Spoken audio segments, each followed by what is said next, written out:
রান্না করতে করতে আমরা পুরো বিধ্বস্ত হয়ে গেছি গরমে, তাই এখন বানিয়ে নিয়েছি লেবুর রস। চিয়ার্স। আজকে বানাচ্ছি ডিমের কারি।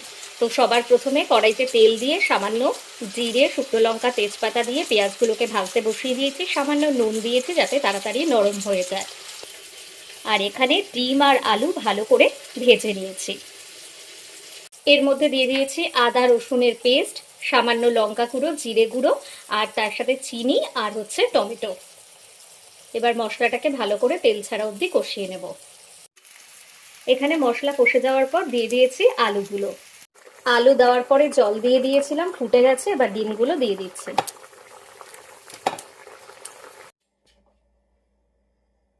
ডিমের ঝোল কিন্তু একদম রেডি হয়ে গিয়েছে। ডিমের কারি কিন্তু একদম রেডি হয়ে গিয়েছে।